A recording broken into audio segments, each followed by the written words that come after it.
Good evening, everybody. We're going to start the session. My name is Rami Khouri. I'm the director of the Issam Faris Public Policy Institute at the American University of Beirut, and I'm glad to be back in Jordan and at the Dead Sea and at the World Economic Forum. We have a session tonight which is part of the global redesign series of the World Economic Forum, and this is I guess a Shakespearean in-the-round experience. So on behalf of all of the speakers, I apologize to any of us who are people who are sitting to our backs. We don't do that intentionally, but we can see most of you. And the topic tonight is the Middle East G20 imperative. And this is really a question that deals with the intersection of two major issues of concern to this region and the world. One is the evolving global economy, obviously, and the G20 process, and the role of the Middle East in that process, or with that process, now that we have some Middle Eastern countries more involved in the G20. And we have several speakers who are here, and there should be one more to come. But in the order that they'll be speaking, we have Suhair al-Ali, the Minister of Planning and International Cooperation of the Hashemite Kingdom of Jordan, Soud, the Executive Chairman of Dubai Group in the United Arab Emirates, and he's also co-chair of the World Economic Forum in Africa, Daniela Gressani, the Vice President, Middle East and North Africa region of the World Bank, His Excellency Sheikh Mohammed al-Khalifa, the Chief Executive of the Bahrain Economic Development Board, and we hope that the Minister of Transport of Egypt, Mohammed Mansour, will join us shortly. There was a bit of delay with the last plenary. So we will start. Let me ask Suhair al-Ali, from your experience in government in Jordan and planning and other economic positions that you've held, how do you see the global economic transformation that maybe hasn't really started yet, but we hope will happen? How do you see that from the perspective of a country like Jordan, which is not a big power? It's not a Saudi Arabia or an Egypt or a country with major financial or economic resources, but is deeply plugged into the global economy and as well as the regional economy with labor flows, investment flows. What is the perspective from Jordan? Thank you very much. I think we all agree that this global crisis has started in mature economies, but has had significant ripple effects, significant downsides to the world over, including the developing world. And so when we look at the developing world, we see that there has been impact on particularly lower foreign direct investment, lower remittances, lower exports, and that has translated itself into lower growth rates for countries, developing countries, including Jordan. Those growth rates have also translated themselves, the lower growth rates, into higher fiscal deficits, significantly higher fiscal deficits. And this recognition that this is a global crisis and requires a global solution has been at the forefront of what the G20 has done six weeks ago when they met in London. They realized that there needs to be this global solution. And accordingly, they looked at how we can reform the regulatory institutions through enhancing the enforcement, the transparency, and the integrity of the regulatory bodies. But importantly, they also looked at how they can reform the IMF and the World Bank through increasing the voice and representation of the developing world.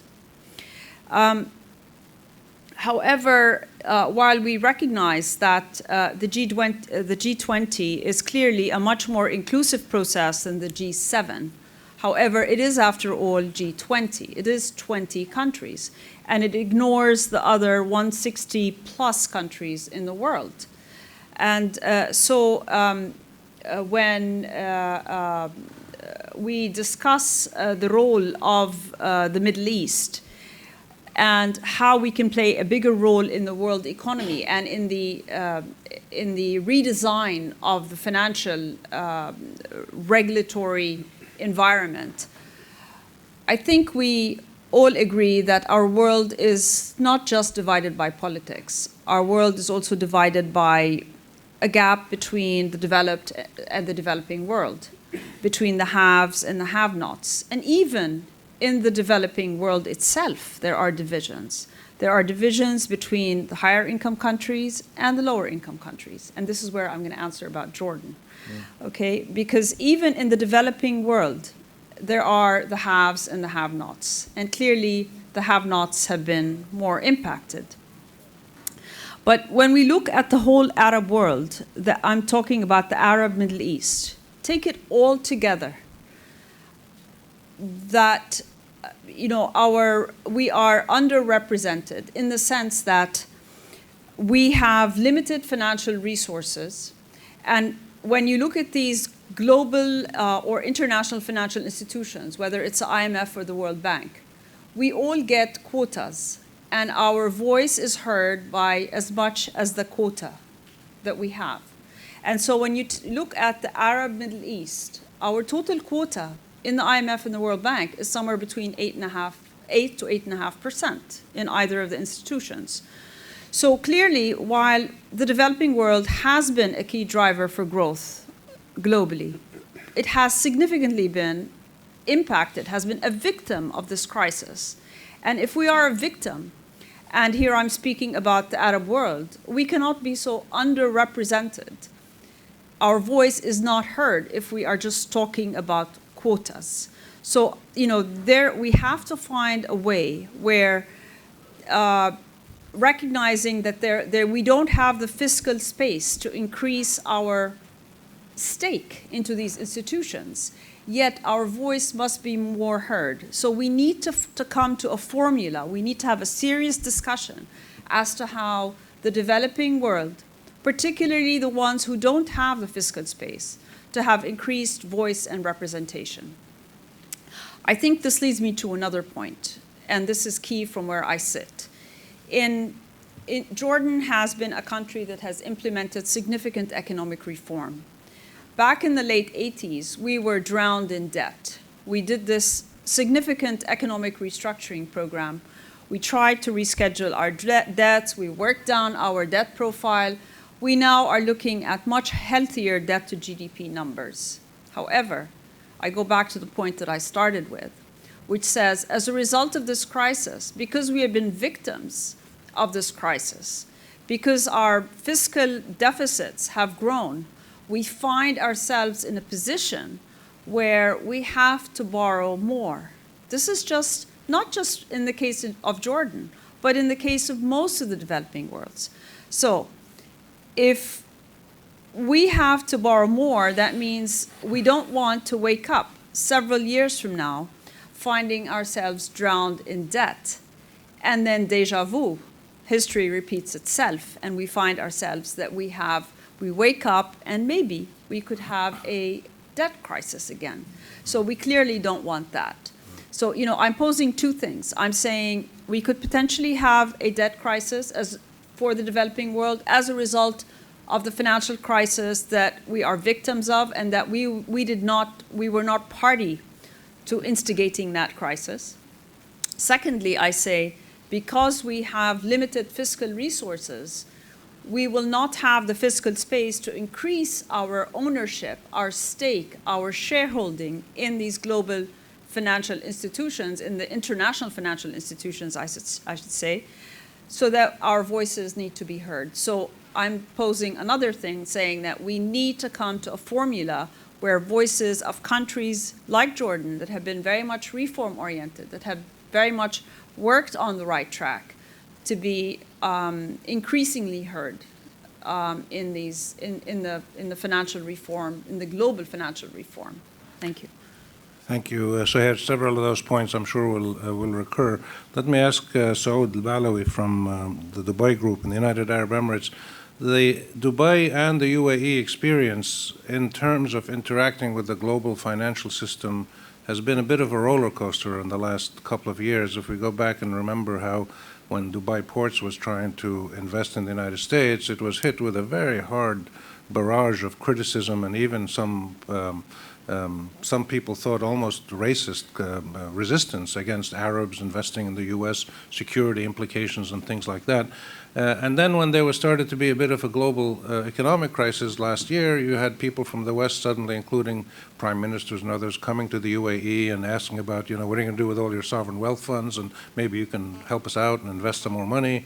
And then the crisis hit and Dubai was hit, and people started saying, well, Dubai is finished. And so it's a real roller coaster. How do you see the role and the place of Dubai and the UAE, of which Dubai is a part, in this global adjustment process that hopefully will take place? When the dust settles, are people going to pay more attention to countries like the UAE and Emirates like Dubai? And if they are, will they listen to what you have to say more carefully? Will they look at your experience? Or will they simply come and say, we want your money, but don't tell us anything else? How do you see this playing out?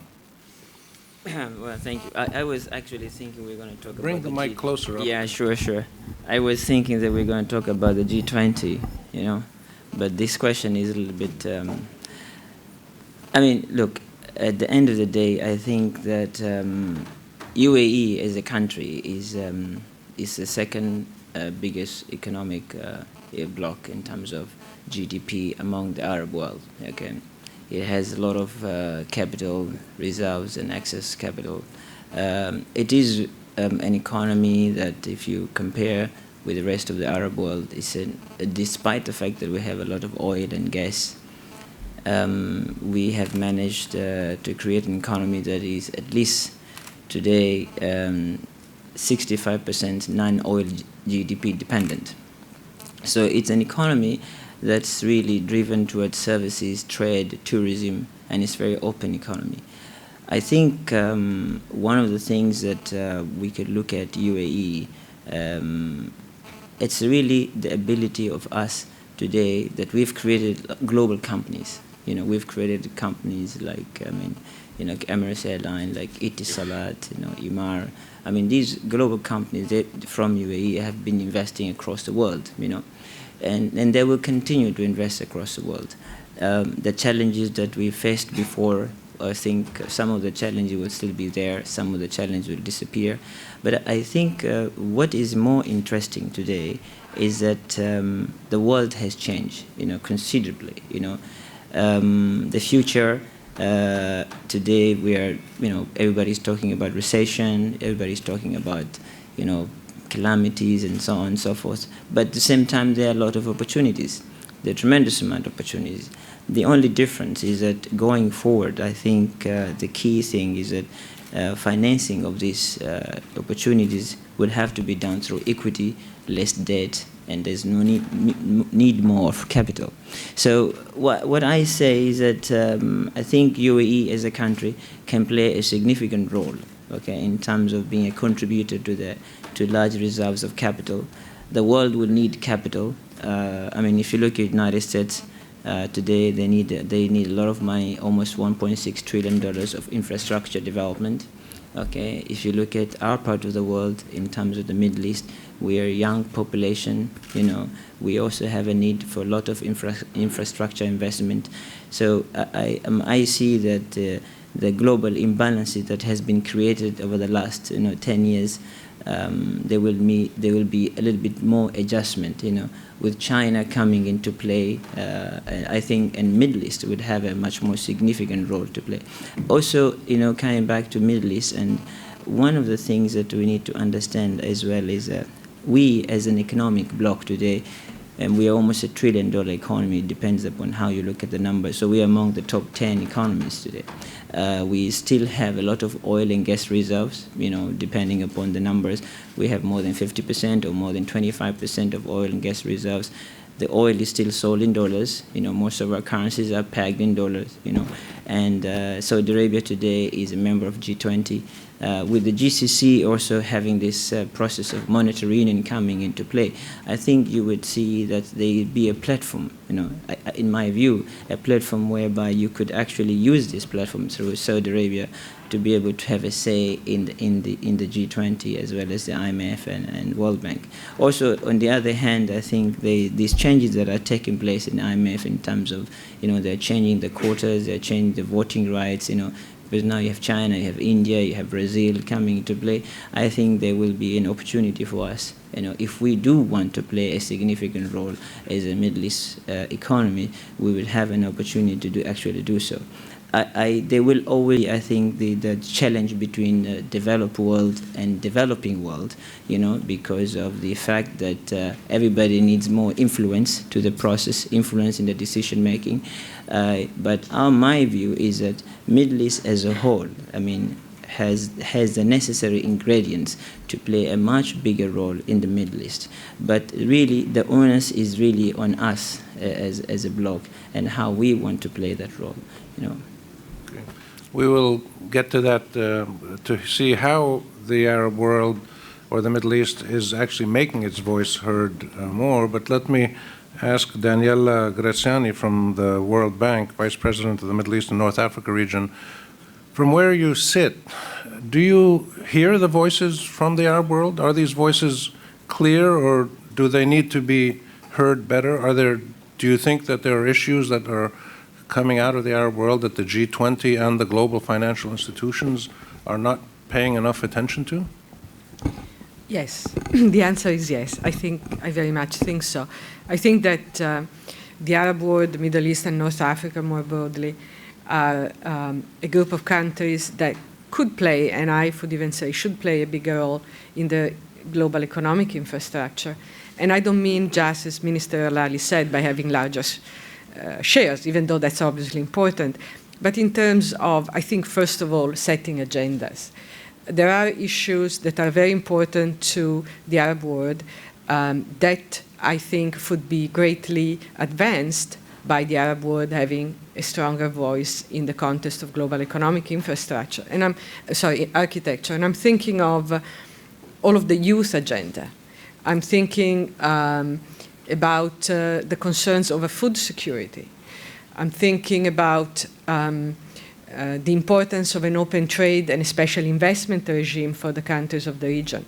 And even longer term climate change issues. This is a region that's vulnerable more than others to the impact of climate change. So I think there are many ways in which the region could benefit from having a stronger voice. And with that, I think, of course, also come some responsibilities or some shifts in attitudes. And I think maybe the greatest challenge that I see for the region at this point, and maybe you spoke to this just a minute ago, is the ability to think multilateral, to go beyond a bilateral approach to the issues and perhaps looking at platforms such as the GCC or other platforms that could strengthen the voice of the Arab world in this context. Thank you. His Excellency Sheikh Mohammed Khalifa from Bahrain. Your Excellency, from your perspective in Bahrain, do you feel where Bahrain has been involved in some of these issues in terms of regional banking, finance, trade, education, has a longer tradition than some of the other countries in the region going back to the 50s. From your perspective in Bahrain, do you feel that the Arab world, broadly speaking, or do you feel it yourself in Bahrain or the GCC, that you need to make institutional or policy changes to be able to get to the point where we have greater voice, or people listen to us, or we can take more command of our own destiny? I think at the outset, most of my comments, I would agree with what Suhair has said. There's a saying that a crisis is a terrible thing to waste.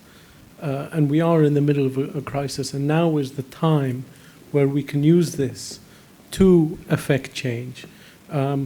We need others to change, but we also must change. And we must realize that everyone, or a good number of the people that have been affected, are actually our friends, our trading partners.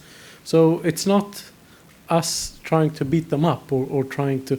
We need to help each other out, and we all need to do better. And the G20 may be a good start, but I think it is far from enough. Again, as Suhair said, it is G20. You know, I can claim to be the G1. You know, represent one vote here, but it's about creating a broader consensus and a system that helps meets the needs and demands of the broader community. You know, with all due respect, Daniela is our voice in the World Bank. She promotes us, she represents us, so she would answer yes, and she does listen to us. But I think we have to realize that the system in the past served the powers that be, and served them, and in a way because they set it up, and they. So if we divided up the votes on population, and not, economic strength, then you'd have a totally different makeup. I'm not in favor of that, but so we need to, and if we go back to, so I think we all agree and understand, and has been talked about by everyone, that we need to change. Finding that solution will not be easy. I mean, but we need to start taking the steps. And Suhair talked about Jordan's lessons. For me, Bahrain's lessons. I see relevance to it, and it comes down to what are the values? What are we trying to solve for?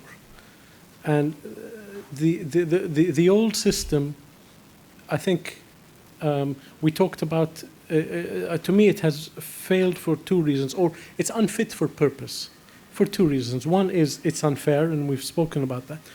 But the other is we haven't addressed the issue of the poor. And to me, so focusing and our strategies are going forward, we must develop what values that underpin this system. And to me, adding the human element, people we should view people as the solution and not the problem. And by adding solid values, so in Bahrain, we, for example, changed our system politically and economically. We're in the process of changing it. So, His Majesty abolished the state security law and all of that. We improved things like our labor laws. For Human Rights Watch to laud Bahrain, 2 days ago for our labor reforms was a huge difference from where we were 10 years ago. It's a good step forward, but why are we doing this? It's to empower people, to build people. Bringing in the values of fairness, competitiveness, sustainability. These are important aspects that we need to bring in to the solution. It's not. I mean, the easy solution is everybody wants to increase their voting share in the IMF, and again, I can, if you want to be honest, Arabs are very narcissistic. We think we are the center of the world, and we should have the greatest share. But let's be realistic. And is 8% fair or not? I don't know. But we can play a bigger role, as Daniela alluded to, definitely in certain areas where we have experience and where things have mattered. So maybe not on a overall issue, but maybe on a topic issue, we can take leads in certain things. So the system hasn't worked and needs to change, the global system, and to meet. The G20 is a start, but not the solution, in my opinion. But we need to take things forward, and you must always ask your question, who's it for? Why are we doing this? And in developing this system, it is not only, in the past, 60, 70 years ago, the world has just come out of a world war, and, to the victor go the spoils. And the world was divided up according to real politics. The permanent members of the Security Council were 5. Today, there is a need to redefine the permanent members of the Security Council. And the same thing we need. And the other thing, sorry, just to wrap up, is these economic institutions, both the World Bank and the IMF, and to an extent the UN, I feel in this crisis, were onlookers. They were not in the middle of it trying to solve it. They were at the side watching the world. So, globalization and the world had gone past what these systems were set up to do. So they need to be more relevant and serve the needs of the requirement. And we need to come up with new solutions. So I think that is what I'd like to start off with. Can I follow up on the point of relevance? I think if we go back to the G20 meetings, and there was a strong focus on reforming the financial regulatory regime and looking at, again, increased enforcement and looking at, regulating derivatives and all the stuff that, again, as I say, the Arab world in particular and the Middle East was not really a key player in these issues that caused the global downturn. Which leads me to the issue of ownership. I believe that countries need to have very strong ownership of their development plans, need to know where they're going, need to have a clear vision of what is the roadmap, what are we trying to achieve, and take ownership and work for that. But do we not have ownership? Do you feel that? No, what I'm saying we do, but I want to take it from a country ownership to a regional ownership to a developing world ownership, and then setting the agenda. Because if we each know where we're going, and I think as a region, as the Middle East, we have issues in common. I think Daniela touched upon the issue of youth. I think that is a cross-cutting issue in the Arab world. There is a lot of poor, not just in the Arab world, but in the developing world. 1.4 billion of the world's poor are living in the developing world. And so there are also cross-cutting issues, not just for the Arab world, but for the developing world. So I think if we all pool our resources together as the developing world, and then since this session is focused on the Middle East, as the Middle East, then I think we should be able to set the agenda of what is the reform that we aspire globally, i.e., what I'm trying to say is what the G20 did was very relevant for the more mature economies, but not necessarily very relevant for the developing world, which has been a recipient of the fallout of the crisis. So going forward, we need to see how we can all work together for us, the Middle East, as a bloc. It's not just the 8%. We're not, again, talking quotas, because, as I said, we necessarily may not be able to increase the quotas because of our fiscal space. We don't have that. But we need to be able to set the agenda for global reform going forward. We have a voice to be heard. And so, again, even in the G20, we only have one representative, which is Saudi Arabia. That's, not necessarily enough for us. So what I'm saying, maybe the G20 needs to be a bigger thing, or must take into account the voice of the developing world, and in this case, the Arab Middle East. But in practical terms, the Arab world has not had a very good track record at collective coordination or even solidarity.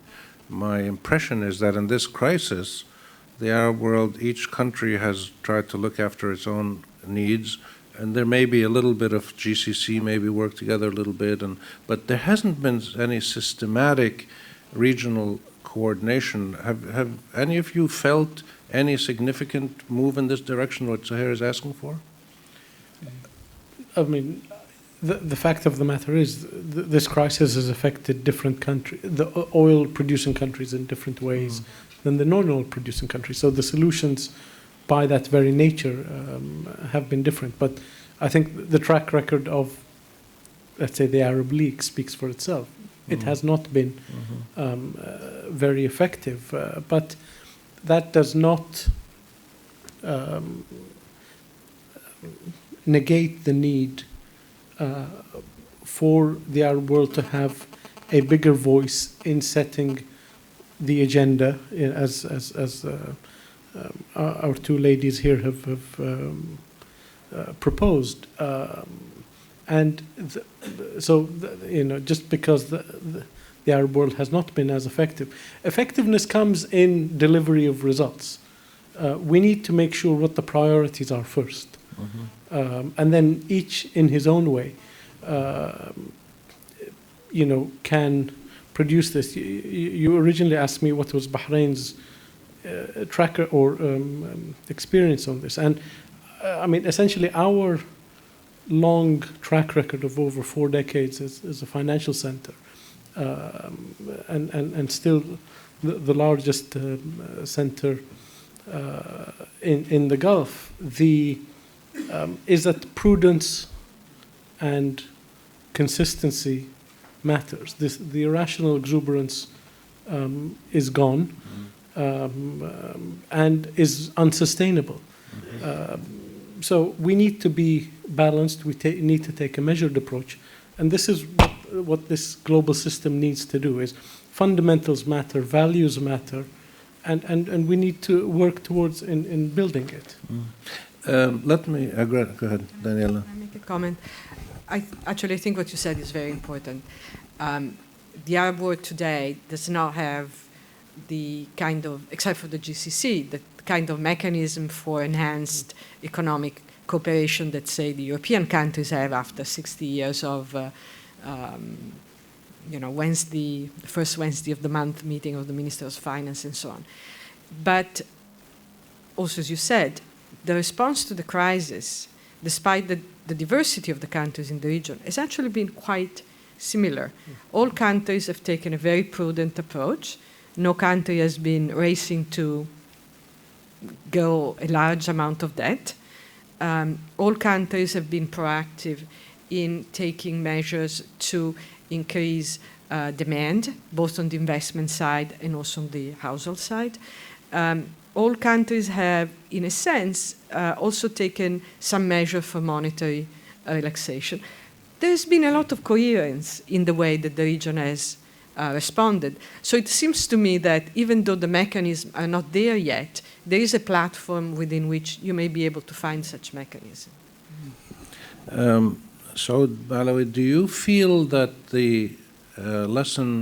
one of the lessons of this crisis has been that perhaps the management of both Arab financial wealth and economic development as a whole, if we go back over the last 30, 40 years since the first oil boom, the most recent oil boom from the 70s, and when we look at the Arab world still today suffering severe disparities as well as distortions, the management of management of economies as a whole, is there a need for greater participation and accountability within individual countries and within the region as a whole? Can we leave the Arab world in the hands of individual managers as we've had happen for the last 20, 30 years? Do we need more accountability?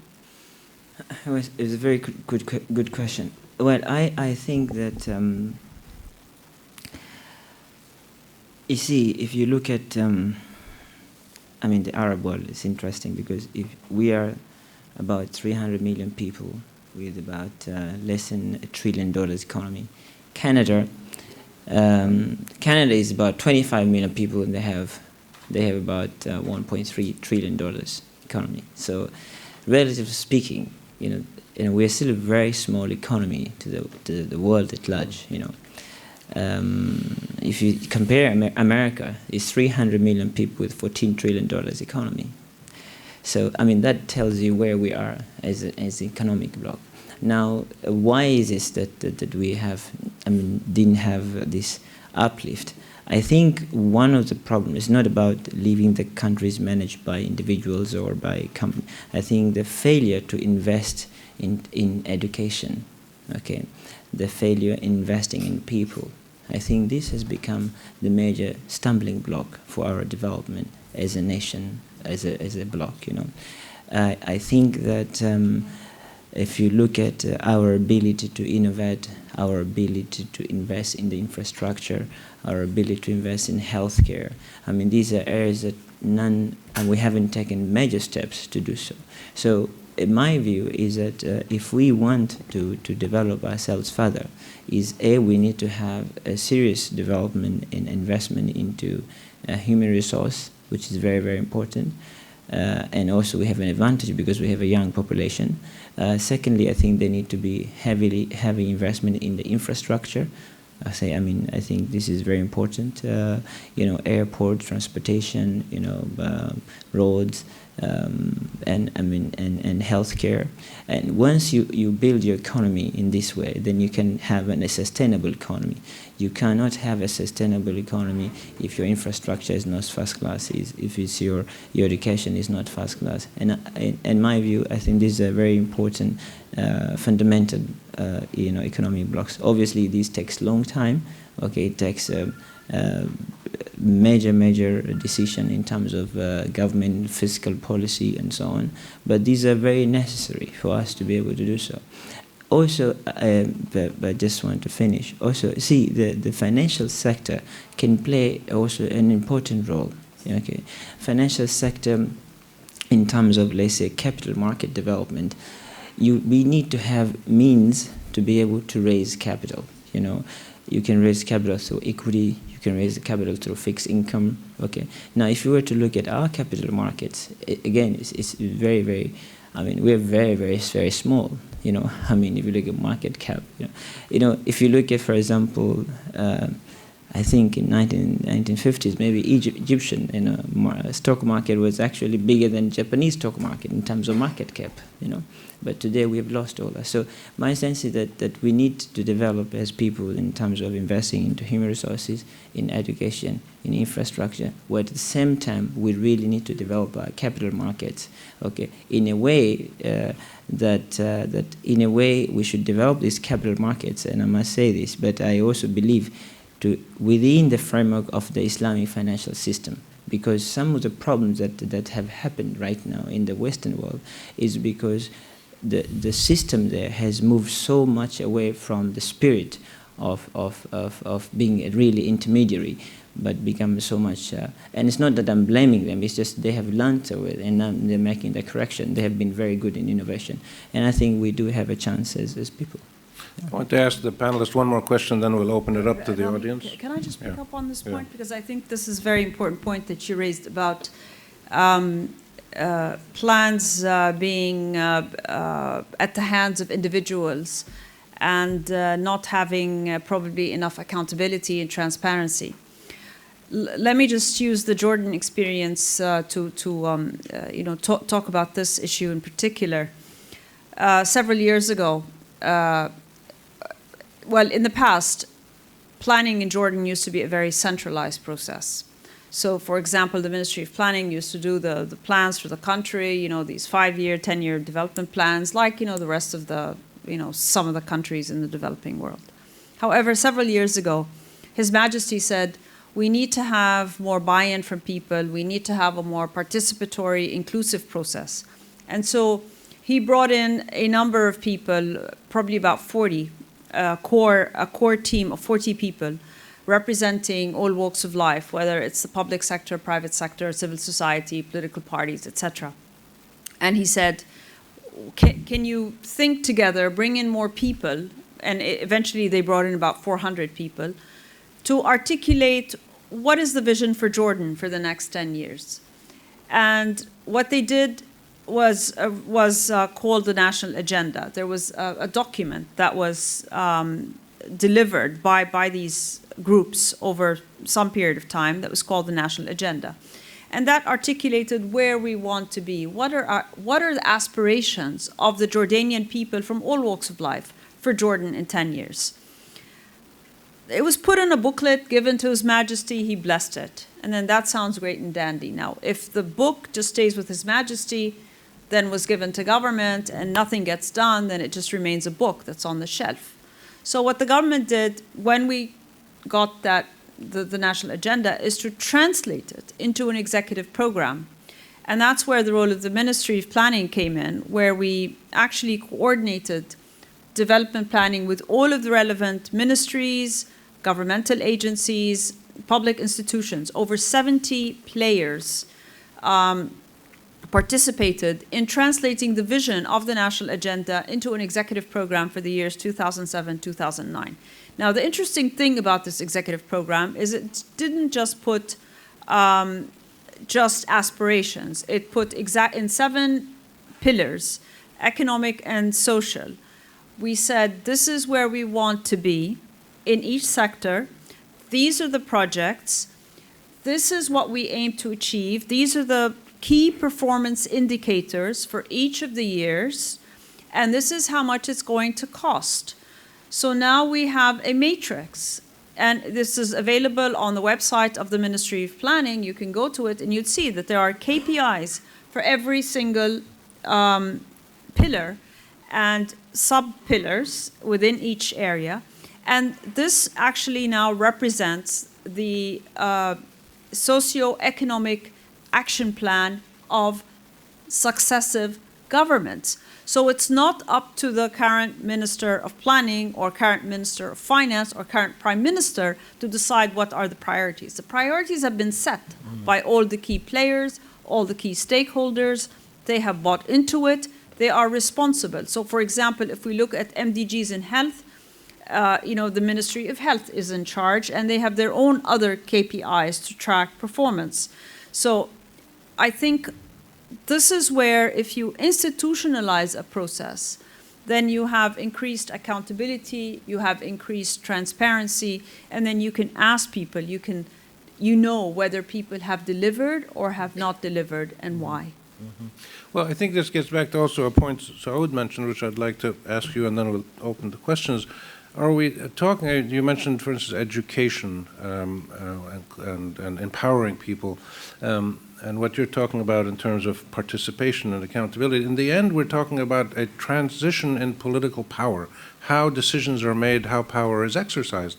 If there is a process by which the majority of citizens can decide, we don't want to spend this much money in this sector, we want to spend it in this sector, or we want to have more open relations with these neighbors, or more free trade agreements, or that the process of economic decision-making and administrative development should be accountable to the citizenry in one form or another. Is this political process, in the end, has to come into play. Is it sometimes, is it a constraint? I mean, why is it that in 40, 50 years, we still don't have quality education across the board, even though we all know we need it, and most of our leaders say they want it? And what is the constraint? What is your sense of why we can't actually make that final jump into real quality education and full empowerment of people? There always seems to be a blockage somewhere. Is it political, or is it cultural, or is it something else? Well, since the World Bank has no political mandate whatsoever, I guess I'll take the question. I think, let me start by making an empirical statement, which is that different political systems have been able to reform in different ways, but have been able to improve education and improve the functioning of the private sector within regimes that have been very democratic and very undemocratic, and different political systems have also equally failed.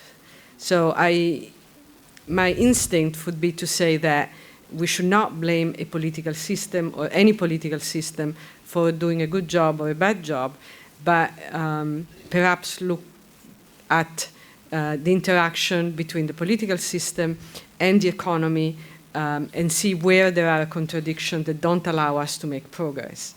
And I'm sure that we'll find them on both sides of this particular equation. But I would not support a view that you cannot reform the economy unless you reform the political system. Because we have cases of growth, strong growth in non-democratic societies in the Arab world as well as outside. And vice versa. And vice versa. And vice versa, yes. Well, I mean, I will just agree to and add a bit to this. I mean, every country must come up with a solution that suits its own circumstances. And, it was interesting, Suhair talked about the national agenda and the KPIs. We've just finished a process. It was called the Vision, the National Strategy, and all the ministries have now a 6-year plan with KPIs, it's the same thing. And it's about giving people a stake in the system. And once people have a stake in the system, however, and that does not mean political participation necessarily, but if people think that they can benefit from this growth is for them, and this is why I say, the people matter, and people are the solution. This is what we need to get across, and by focusing on that solution, I think we will be able to solve our big problem. So it is, in improving world governance, and I think this is what we're here to talk about. We need to focus or understand what our goals are, and I keep repeating that our objective is to improve people's lives. It's the people are the solution, not the problem, and each country can do it in its own way. I mean, the politics, and you've just given that example. So let's find and agree what the objectives are, and then we'll find a way to solve for the solution. I'd like to pitch in on education. I think the Arab world in general has invested a lot of money into education, and probably between 5 to 10% of each country's GDP has gone into education. In Jordan, at least 10% has gone into education. However, I think we've invested into the hardware of education. That's what I call it, into schools, into having enough students go to schools, but not necessarily invested in the software. So, i.e., now we've increased our literacy rates across the Arab world. We have people who have gone to,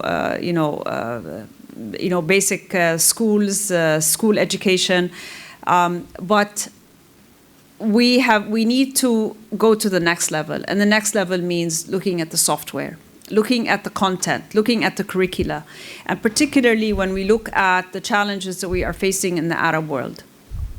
We have poverty rates, we have high unemployment, we have a significantly high level of youth as a percent of the population. So if we take all these challenges together, we need to try to leverage on our demographic gift. It can be a gift if we are able to employ these youth effectively. And the only way we can employ these youth effectively is by having proper education. And the only way of having proper education is by having out-of-the-box education, not your typical, learn as you go. You need to have critical thinking, you need to have all the soft skills, you need to have people who are more in tune with the global economy. You have to have people who are able to man investments that are coming into your country, whether they're local investments, whether they're foreign investments. So I think, this is the type of thing that we have to focus on. And I would say that in Jordan, again, the vision of both their majesties, His Majesty and Her Majesty, particularly Her Majesty, is very focused on education. And so, for example, several years ago, 6 years ago, to be exact, we launched with the World Economic Forum a very pioneering project involving not just government, but also the private sector and the donor community called the Jordan Education Initiative. And that was so successful that it was replicated in Palestine, in Rajasthan, and other areas. To have this partnership between government, private sector, civil society, to upgrade the level of education. In addition, Her Majesty launched something called Madrasati, because there was, even in the hardware, we find ourselves, again, the fiscal space. Do we have enough money to spend on upgrading our schools? And so we figured we also need the help of the private sector. So again, Her Majesty brought in the private sector, companies. This is part of the corporate social responsibility. Help us upgrade, renovate our school system, make it a better place for kids to go to school. And then going forward now, we are working with the World Bank on the Education Reform for the Knowledge Economy program. That's a 400 million plus program, co-funded by the World Bank, but also by the donor community, to look at, in large part, the software, the curricula. And this is married or coupled with something that we are also doing with the Columbia Teachers College, looking at teacher training. Because again, you can teach your kids, you can change your curricula, but if the people who are working with the kids are not equipped, are not well equipped, then I hate to say this, but garbage in, garbage out. You need to have proper input to have the proper output. So again, we're focusing on teacher education, both in service and pre-service. Okay. Thank you. Thank you. Let's open it up. Any questions or comments from the audience, and we'll continue the discussion. Go ahead. I think there's a mic. If you could identify yourself as well. Hi, my name is Ma'mun Sbeh. We have asked, the minister asked for a voice in the various forums, but what voice exactly? I mean, we're 22 countries with 22 agendas. Inter-Arab trade is pathetic. So whose voice? How can we have a one voice when the Arab League is paralyzed? I think we discussed this when we were talking. I think, yes, we recognize that there are shortcomings. However, I think there is a lowest common denominator amongst the Arab countries. This is when we said that maybe we can find a common theme, maybe youth, maybe poverty. This is something I think that can be embraced by all the Arab countries, and then we can use that to set the agenda for global reform and in these two topics, or get a global buy-in into these topics, get global support. So, I don't think, if we are just going to look at the downside and say, it hasn't worked in the past, that means it's not going to work in the future, we're never going to get anywhere. So we must find the lowest common denominator, and there are many common denominators amongst the 22 Arab countries. Thank you. Any other comments on that? The voice, is there a sense that there can be one voice, the Arab world can speak as one? Is there a need for that? I'm not a big fan of Big Brother and having one voice. We all are slightly different, but there are underlying trends that affect us all. Now, the solutions may be different, and most probably will be different. But these are cross-cutting issues. So just because we can't speak with one voice doesn't mean that we don't share the same opinion, or doesn't mean we don't share the same problem.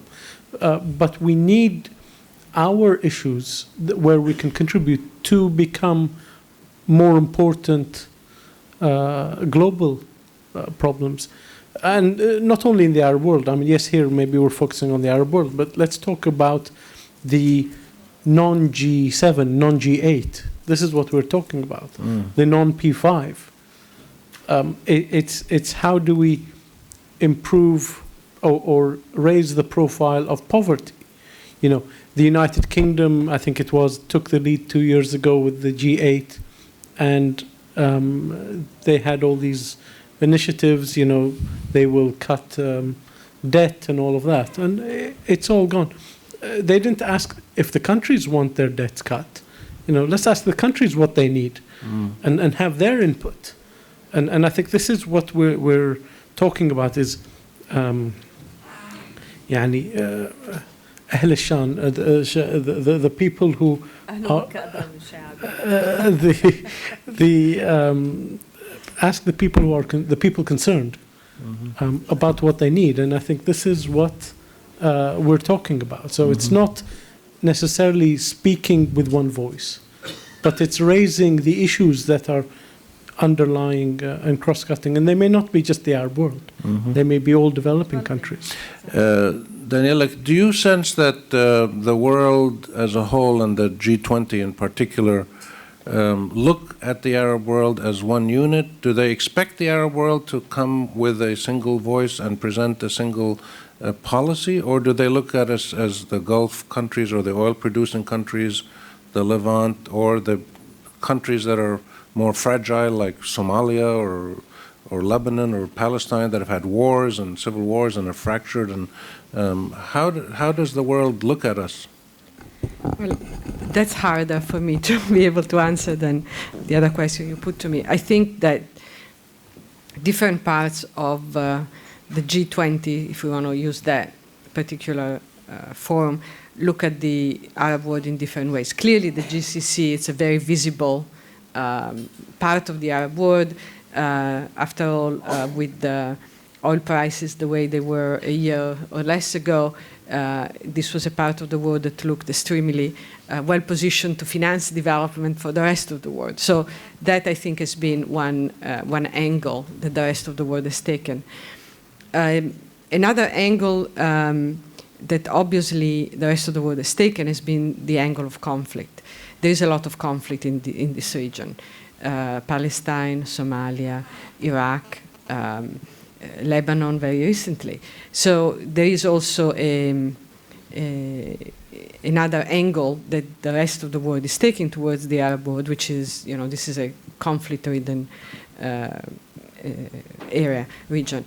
There is also the, let's call it the most illuminated or the more illuminated, enlightened angle that sometimes European countries take, looking at the Arab world, and sometimes more on the Maghreb side and on the Mashrek side, as an economic partner. The European countries are aging, and they view the Arab world as a place that either is going to provide the young creative juices that the European, the Mediterranean economy is going to need going forward.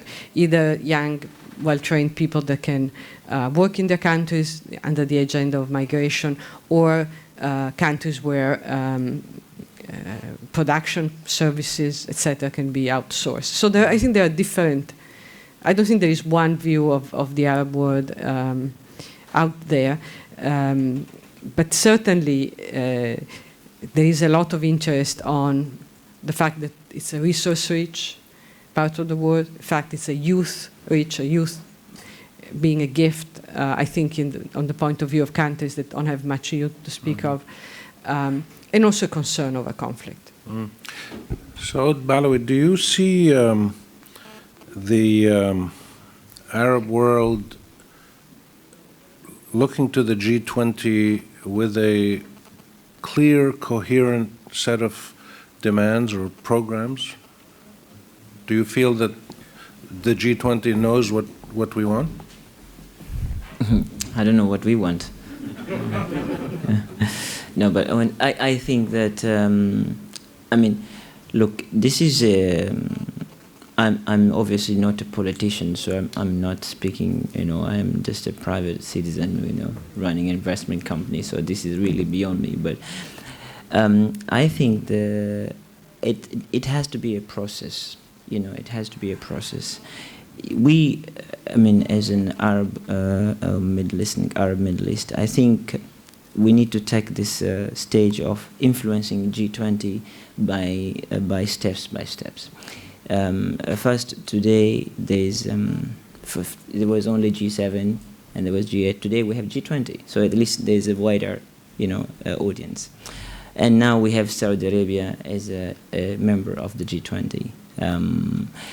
I think that we can use the GCC, to start with as a block, because GCC is going through the process of monetary union. And if this monetary union does come into play, then you'll have Saudi Arabia and the rest of the Gulf as a platform. And I think that can be a platform that maybe, we can all participate later on, slowly, as a step, I'm saying, as a process, to actually reach out to the G20. Because if we were to go to the G20 as individual countries, I mean, I don't think the effectiveness is going to be there, really. And also, one has to recognize that within the G20 today, there is a reception. I mean, there's more receptiveness of them allowing countries like Saudi Arabia, China, Brazil, to participate more actively, in terms of, the changing of the voting or changing the quota. So there's a hope, this is what I'm saying. So there is hope. It has to be a step-by-step process. And I think eventually, the Arab world will have the ability to influence decision in the G20.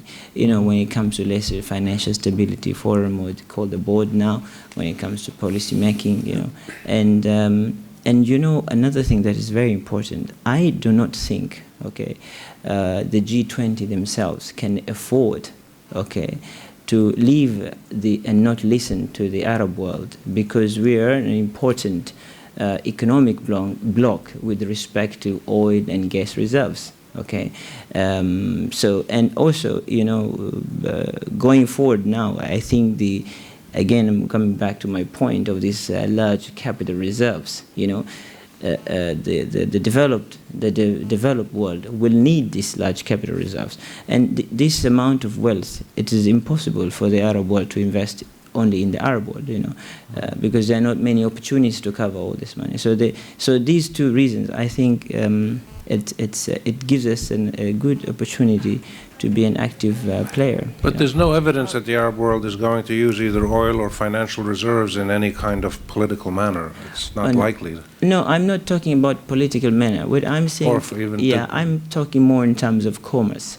I think that, when you trade, if the increasing of free trade, when people get together because of commerce, they would have much more interdependence, much more sustainable interdependence, because there's a common objective of profit generation, common objective of exchanging ideas. I think that kind of gives us a bit of a help. I mean, of course, there are other considerations in terms of security, political stability, and so on. But I think commerce can be a very, very important play in terms of getting these two blocks together. Sheikh Mohammed? Let's I disagree with something you've said. Does Brazil's representation in the G20 mean they represent Latin America, or do they represent Brazil? And I think if you would ask Brazil, they would say, we are a group, we are a member of this group. They only speak Portuguese. No, but what I'm saying is, we should not expect Saudi Arabia to take on our issues. Right. Saudi Arabia is in the G20 because of its own standing in its own situation. So let's be careful. This is why I think we believe that G20 was maybe a good start, but it is not enough. So for us to claim that Saudi Arabia represents us is, I think, unfair from us to Saudi Arabia. So the issue is, this is why we need something more than the G20. Okay. I think we have a question back here. My point, just to clarify my point, just to make it clear. What I was trying to say that, look, this is a process, So today you have Saudi Arabia, we have GCC monetary union, and then so it's kind of a process that maybe perhaps to get us to influence. So I'm not necessarily saying that Saudi Arabia would present all the interests of the entire Arab world, but I was talking about the process of actually influencing this. So I mean, just to make it clear. Yes, Yeah. Okay, so we have a question back here. Is it on? Can you check it? It's on? Yeah, now it's on. I actually wanted just to bring a different aspect to the, which actually is still hitting on education and the human capital. But I thought it's an important element that we maybe not paying attention to it enough, which is identity. I think in the Arab world there is a significant loss of identity, which will affect our ability to develop. In the sense that if at the individual level we're not comfortable with our identity, we will not be able to develop ourselves as individuals, which means as communities, and then as our place in the global space.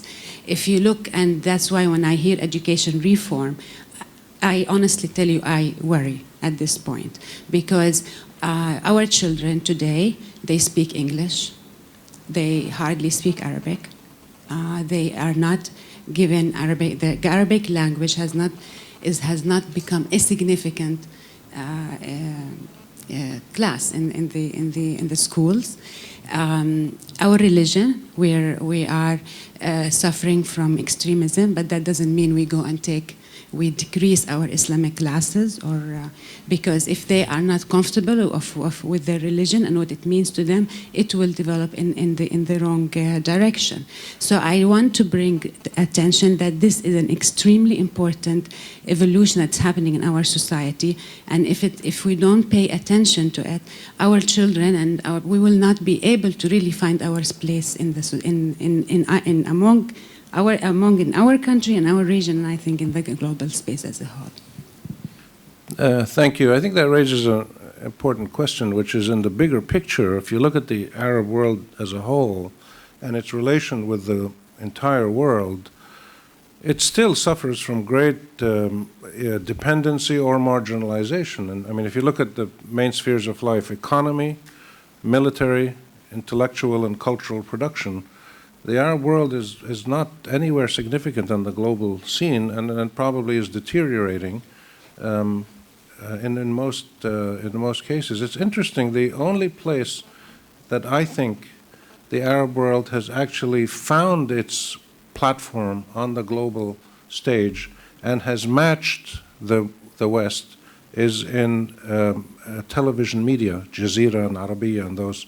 It's the only place where the Arab world has competed with the West on a level playing field and actually won, causing countries in the West to create their own. Everybody in the West now, the British, the French, the Americans, the Chinese now, the Russians, they're all having Arabic TV stations because the Arabs were able to truly, it's the first case of digital decolonization, I think, that we really have, where the Arabs have full, true sovereignty in being able to cover their own countries and use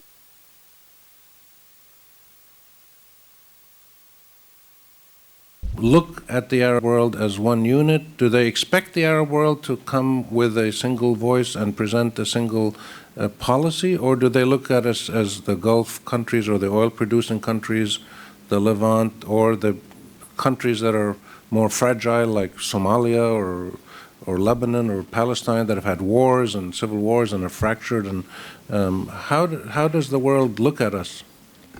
Well, that's harder for me to be able to answer than the other question you put to me. I think that different parts of the G20, if we want to use that particular forum, look at the Arab world in different ways. Clearly, the GCC, it's a very visible part of the Arab world.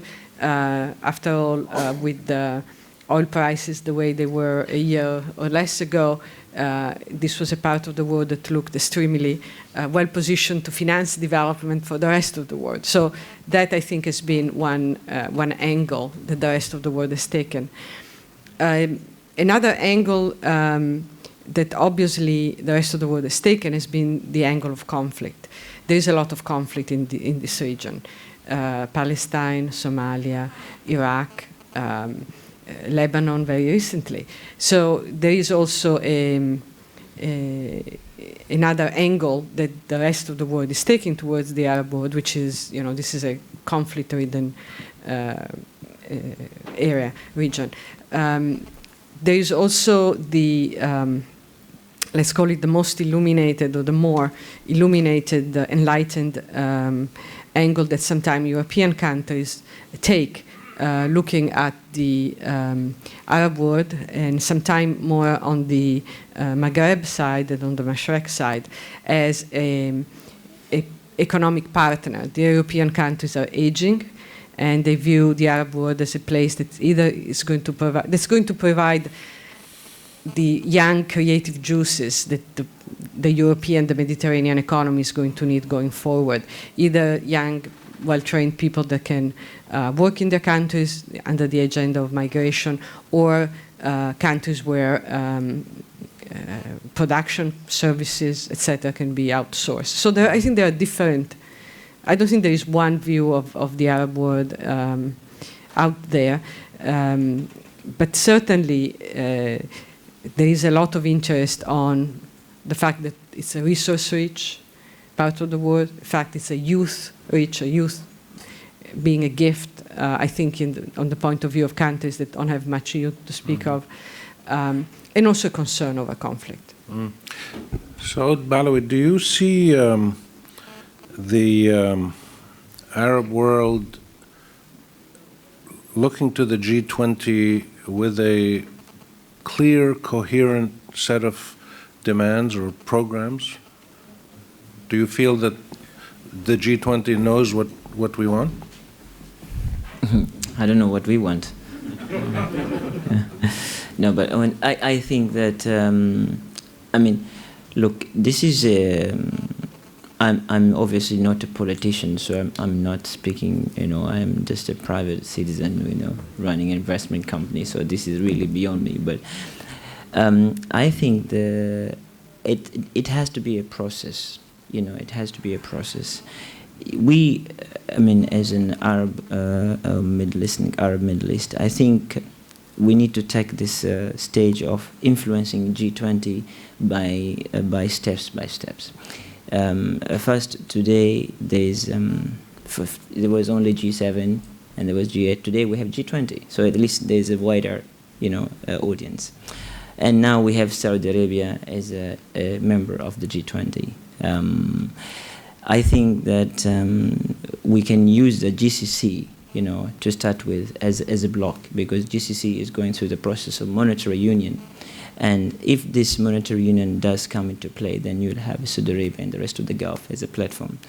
And I think that can be a platform that maybe, we can all participate later on, slowly, as a step, I'm saying, as a process, to actually reach out to the G20. Because if we were to go to the G20 as individual countries, I don't think the effectiveness is going to be there, really.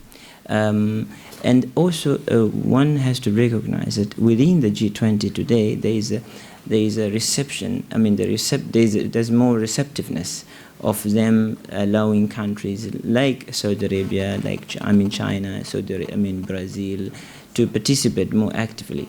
In terms of the changing of the voting or changing the quota. So there's a hope. This is what I'm saying. So there is hope.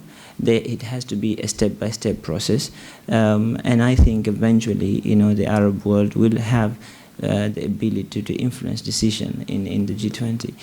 When it comes to, let's say, financial stability forum, or called the board now, when it comes to policy making, and another thing that is very important, I do not think, the G20 themselves can afford, to leave and not listen to the Arab world, because we are an important economic bloc with respect to oil and gas reserves.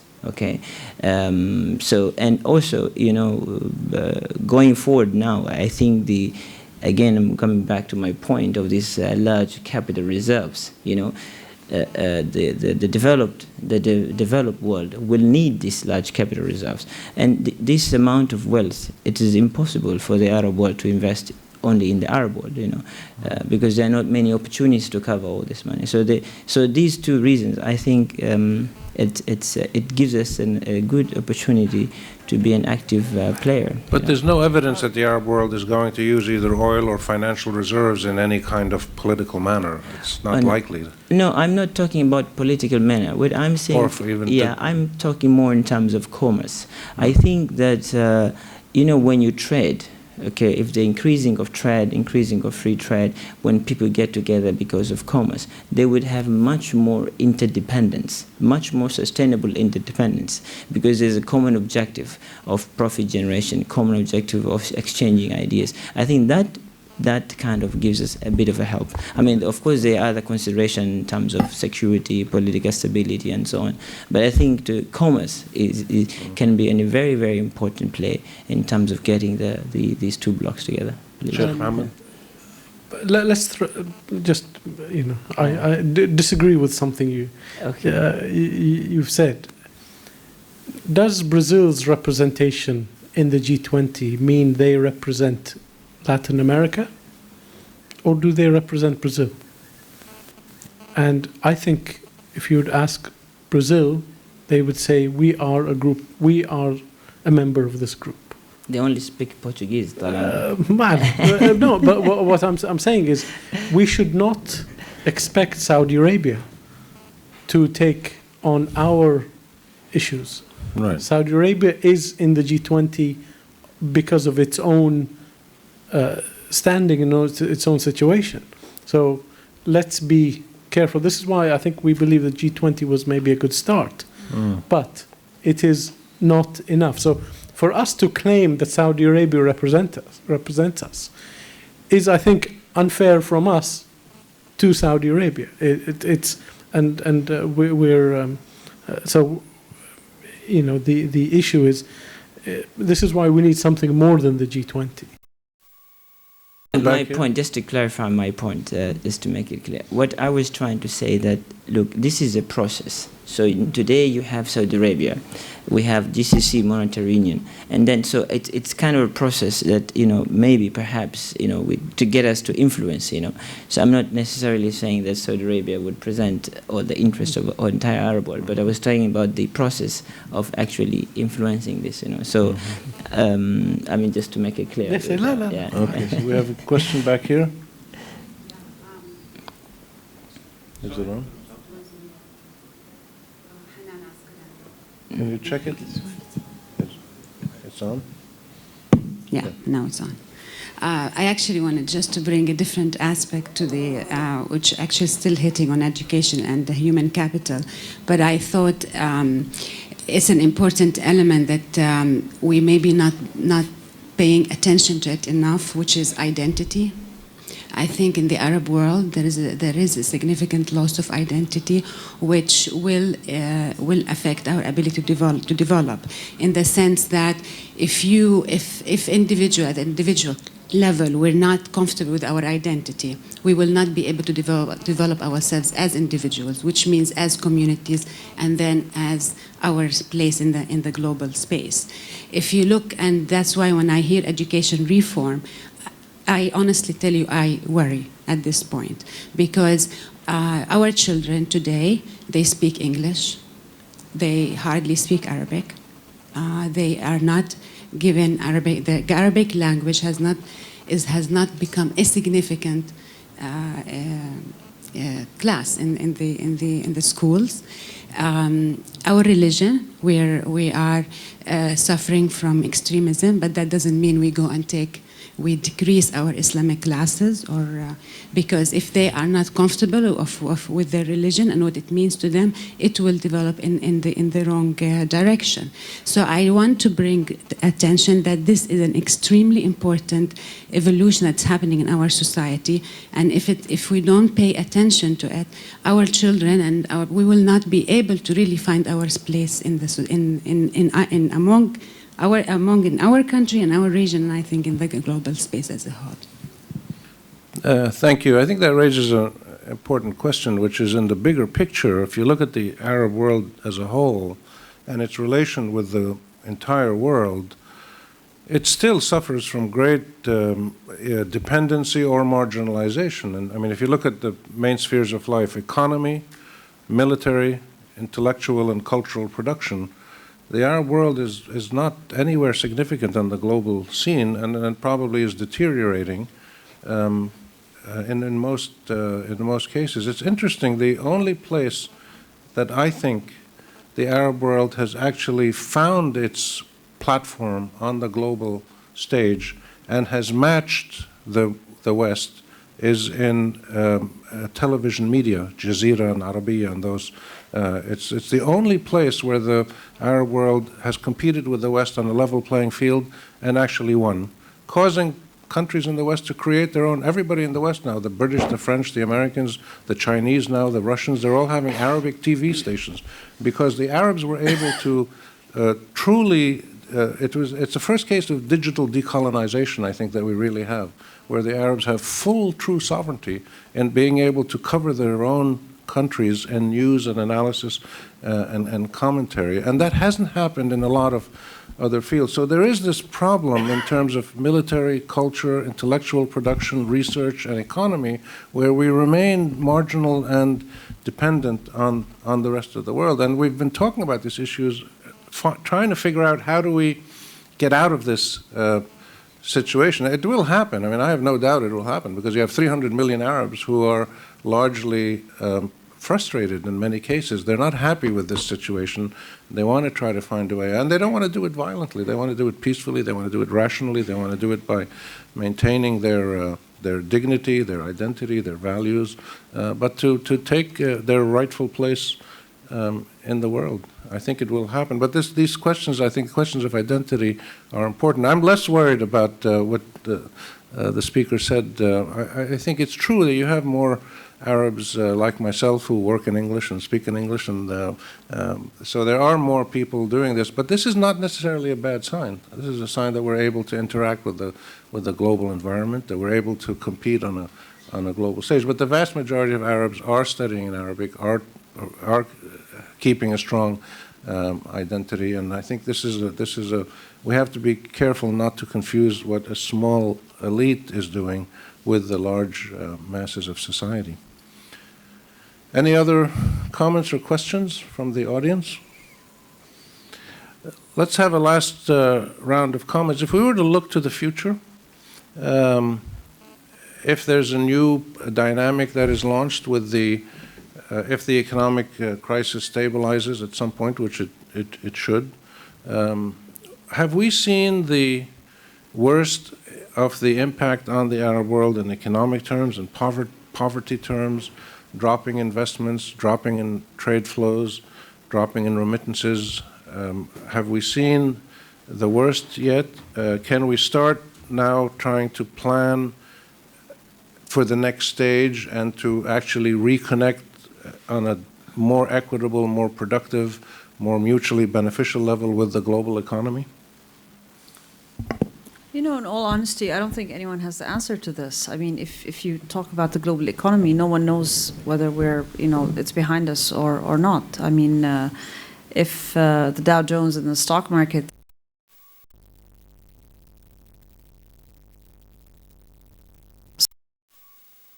indicators, there's a lag in certain indicators, and so until several months ago, I think many voices in the Arab world were saying we're not going to be impacted, and lo and behold, look what happened. You know, I think many countries have been impacted, and impacted much stronger than they thought they were going to be negatively impacted. So I think this was a very good stress test, a very good stress event for countries to relook at their core competencies, at their structural imbalances, and try to try to adjust. But I say that with a major caveat, because I want to underscore what I said earlier. We are all faced with significantly higher fiscal deficits, and so we find ourselves in the corner with lower FDI and less people willing to invest cross-border and having less money to invest, And less aid available internally within the Arab world. you know, then how do you move forward? You move forward with higher debt. And again, you know, we do not want to go back to the old issue in some countries in the Arab world. So you say, you know, this is behind us. No, I say it's not. I say we're still right there in the midst of it. We still need to grapple and see how best we can solve the situation that we're in. And we hope that the world recovers quickly. We are able, because I believe the way out is to achieve higher growth rates, and higher growth rates can only be done through increased investment, both domestic and foreign. So it's a function, it's a globalized economy, and it's a function of how the rest of the world operates. If we don't get, if you don't get higher debt, the fiscal deficit is going to be dealt with probably by higher unemployment and higher poverty and more disparity, right? Well, of course. I mean, let me put this in perspective. I just said that, you know, we have a development plan in Jordan that was inclusive. We know exactly what we want to do in 2009. It costs money. We have certain availability in our budget domestically, but then a lot of the projects are not just driven by government. In these times, you know, you are looking at public-private partnerships. You're looking even at public-private and community partnerships. And so you need to engage more segments of society. And when everybody's strapped for cash, how do you move forward? Something has to give. And what has to give is some of your key developmental priorities. So that's going to impact your development indicators. Sheikh Mohammed. Well, to answer your questions, I mean, first, I agree with what Suhair has said. See, we have a common platform now, We have a Jordan common and Bahrain. All right. So we can That's a start start. now, the nucleus for this Arab, the 22 Arab countries. I think the answer to questions is no, it's not over. I think, realistically speaking, there is a 6-8 month, maybe year lag between what goes on in the world and when it reaches us. And this is why, you know, at the outset, people here didn't see any impact, and the impact happened later. So we're going through the December-January period, I think, that the West went through now. So we're going to see some more issues, maybe some companies failing, some companies being restructured and bailed out. You know, our colleagues here in Dubai are in the middle of that, and you know, we will come out of this. So there's still more room and more pain to go through, and we will have to go through it. I mean, you know, in Bahrain's case, yes, you know, these fiscal deficits, but we were lucky enough that we came into this from a very, very strong position. So, you know, our debt to GDP was 15% or something. So even if you double it, it's still a manageable ratio. Now, long term, it's unsustainable. And this is why we need to continue to fix it. And we are, you know, I didn't say half the things I wanted to say, because it's actually what Jordan's doing, we're doing the same, be it, you know, in teacher training and education and all of that. These are the things that matter, and that will generate a sustainable economy that will provide for a better future. And these are the things we have to keep working towards and keep building on. And it is creating an economy. You know, one thing His Highness the Crown Prince of Bahrain says is we need to move from the unearned income model to the earned income model. Move from digging a hole in the ground and spending the cash to creating a sustainable economy where real-world economics applies. And this is where we're going through in Bahrain. And this is why we have benefited, because we were less dependent on oil. We took a measured approach. The UAE is 45% oil sector of oil, and Bahrain is less than 20. We are a bit more diversified. We did not have as much leverage.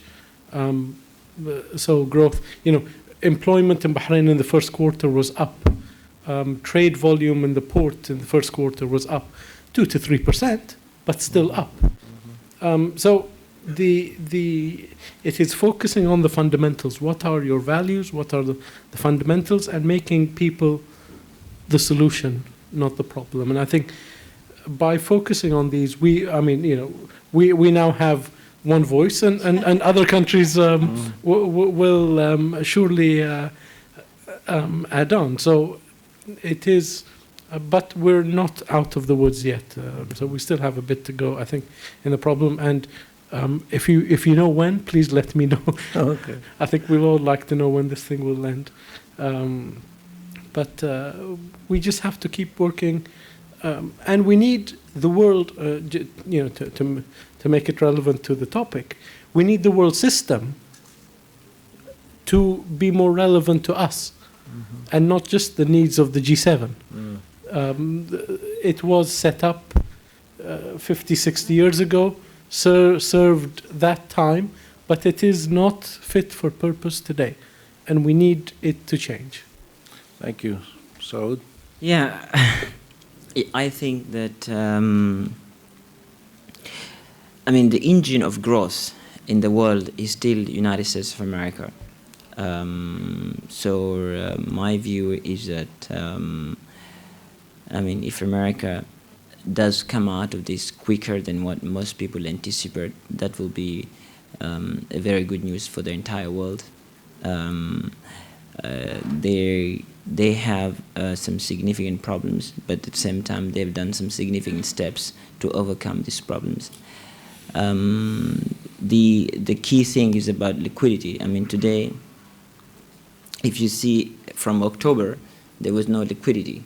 Okay, today there's ample of liquidity in the world. Okay, but the only problem is that this liquidity hasn't moved from banks to corporations, to customers, and so we don't feel the benefit of it yet in terms of the economic development. And it's going to take a while for this liquidity to actually sink into the system.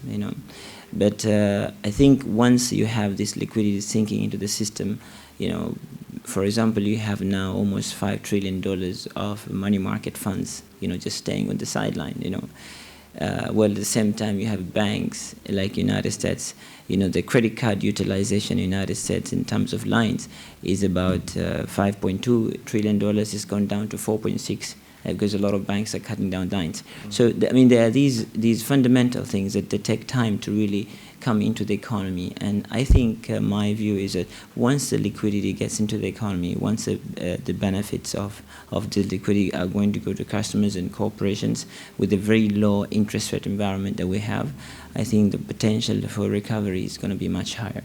I'm not so sure whether anybody can tell you that this is going to come in 6 months or in 3 months' time or in 8 months' time. I think that if you were an investment company and you're looking at the world today, one thing you have to realize is that the purchase power of money has been at the highest level ever. Companies that used to be $200 billion about a year ago, today they're only $20 billion market cap, So there is a lot of opportunity actually to invest. These changes obviously would impact our countries in terms of Middle East and all that. But I think in general, our Middle East as an economy has much more potential, to rebound back much quicker than the developed economies, So, that's my saying. We, as a company, we're looking much more towards the Middle East and the region in terms of investment opportunity. But we still don't think that one needs to be in a hurry today to invest. I think it's the point where you really want to see back. You do much more capital preservation, and you wait till this much more, a much wider economy has evolved, and then you can make a much better decision. Daniela, from the World Bank perspective, to wrap up, are you heartened or are you worried by what you've heard tonight? No, I'm always heartened. No, I'm an optimist I'm a structural optimist. Good. But I actually would like to go one step into the future farther than my colleagues here tonight. It's hard to tell now how long this crisis will last, and it clearly will depend a lot on the rest of the economy, not just on the response of this region.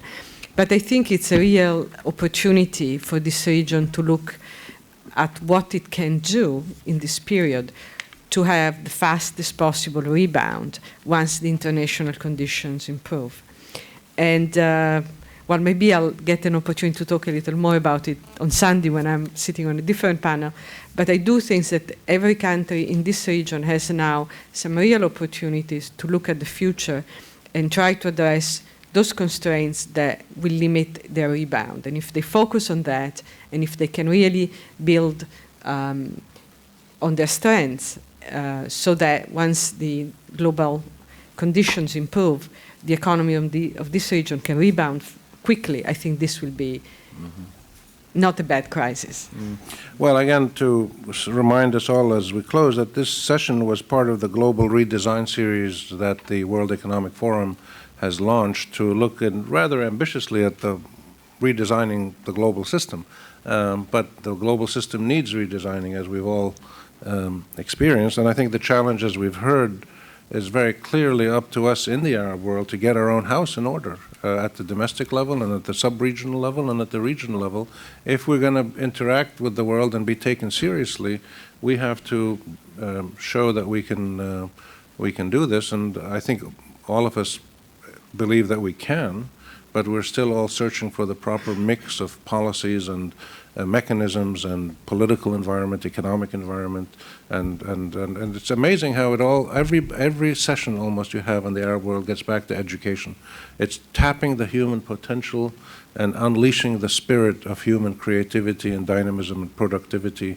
And it's obviously a challenge we all understand, and hopefully we'll be able to address it better as we go forward. So please join me in thanking the panelists, and thank you all for being here.